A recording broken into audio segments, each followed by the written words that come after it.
Okay, yeah, so hoping that all made sense. If not, let me know. As usual, if you've got any questions, just pop them down into the chat box and we'll see what we can get. First question: Hi, I'm a first year dental student and I'm struggling to learn anatomy. Too many complicated names and diagrams. The anatomy book is too big. Any tips, please? Yeah, I get what you mean. The anatomy book is very big. But some general life advice, my friend. I'm not going to say your name out. It's not how big it is, it's how you use it. 3 tips, which I think are going to be very useful in studying anatomy and getting, making a good sense of all of this. This is what helped me out to study all of this, so I'm hoping it's going to be the same for you. Number 1, think of it as divide and conquer. When you normally see an anatomy diagram, what you're going to see is you're going to see a diagram like this, right? You're going to see something like this where you're going to have so much going on one diagram. You're going to have arteries, veins, nerves, muscles. When you're first starting out, what you're trying to do is you're trying to learn everything just in one go. You're going to try and memorize every little label diagram, but then you're going to flip the page and then there's going to come across as a different angle, but half of the labels you just learned won't be on there. There'll be some new ones on there. I'm trying to make sense of all of this. Can get quite horrendous. So the way I try and do it is I try and divide and conquer and break it down. And this can go for any part of anatomy, either upper limb, lower limb, abdomen, pelvis, or head and neck, generally considered to be the hardest part of anatomy. What I would do if I was you is break it down. So instead of watching a diagram like this, that's going to drive you mad. I mean, you can come back to this at the end when everything's making a bit more sense, but I wouldn't even do that. I'll probably flip the pages. This is the order that I would learn it in. I would learn muscles, arteries, veins, nerves, ligaments, tendons, and then I would look at special areas of interest that normally come into exam type questions or come up in exams, or what are you expected to normally know, which are normally of clinical significance. So I just showed you a diagram of the muscles. You can pick any page out with muscles really, and just learn the muscles quite simply. But then I would go and flip on to, muscles, arteries, veins, nerves, ligaments, tendons, and then special areas of interest. So let's go to learn arteries. So I would learn muscles, then get a diagram like this of just arteries. It shows nothing else. No muscles, no veins, no nerves, and just learn the arteries. Then after you learn them, you probably realize that the veins have a very similar structure to the arteries. So I will learn the arteries, then the veins, then move on to the nerves, something like this. For some reason, in some textbooks, the nerves are in yellow, and then in other pages, they'll put the nerves as white. But nerves are a lot more complicated because they give off different branches. That the trigeminal nerve has the 3 major branches. So it's a lot easier to learn them separately as opposed to a diagram where everything's on it.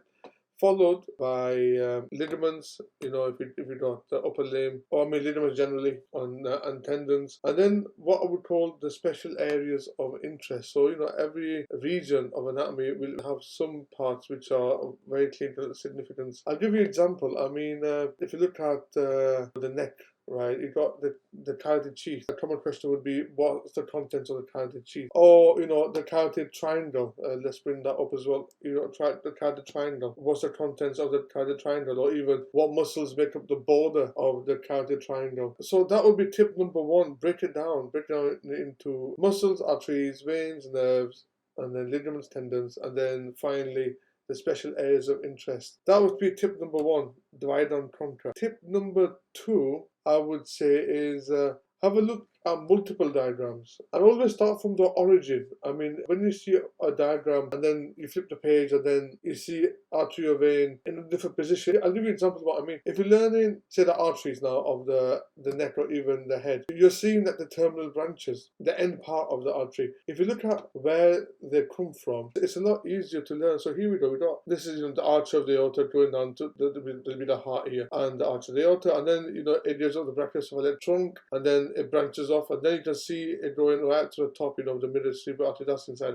The maxillary artery and stuff like that. If you learn it from the origin and learn all the branches outwards like this, it doesn't matter what diagram that you see, you'll have a good sense of it. A lot of the typical exam questions are so and so is a branch of, and it'll be blank. Now if you learn it this way from the origins, it'll be a lot easier to get answers and to memorize this stuff. When I mean look at multiple diagrams, it'll be easy for you to answer any trick questions. I'll give you an example. Again, going back down here, let's base it off the arch of the aorta. A very typical question would be something related to the common carotid arteries, right? So if you look at this diagram here, very close to the arch of the aorta, a very common question is, does the right common carotid artery or left one originate from the arch of the aorta? Very typical question that comes up in the exam. You'll realize that if you look at the arch of the aorta, it makes the first for the right hand side, and then you're looking, the patient's laying down flat, supine, and you're looking straight at the patient. So this is going to be the right side of the body, this is going to be the left side of the body. You're going to realize that the brachiocephalic artery, the trunk, gives off a branch which goes to the right carotid artery all the way up, but the left carotid artery comes directly from the arch of the aorta. So again, the left carotid artery is coming directly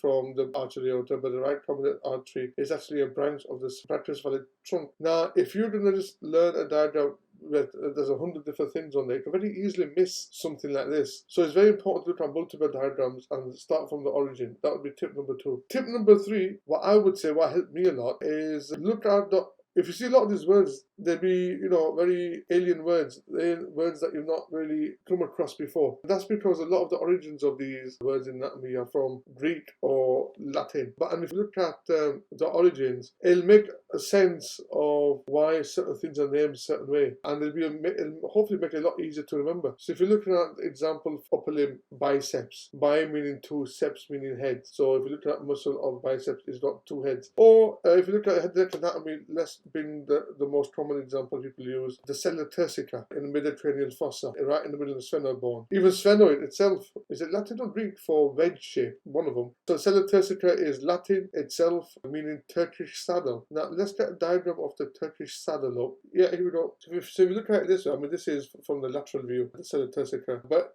if you compare it, this is what a Turkish saddle is. So sella turcica literally means Turkish saddle in Latin. If you just picture that, you probably won't forget that again. But if you just try and learn it parafashion, it's a very alien term, and it can be quite difficult. So I'm hoping that these 3 tips, which helped me a lot, help you learn or make this process of learning anatomy a lot easier. Any of the questions, just pop it down. I'm hoping that made sense.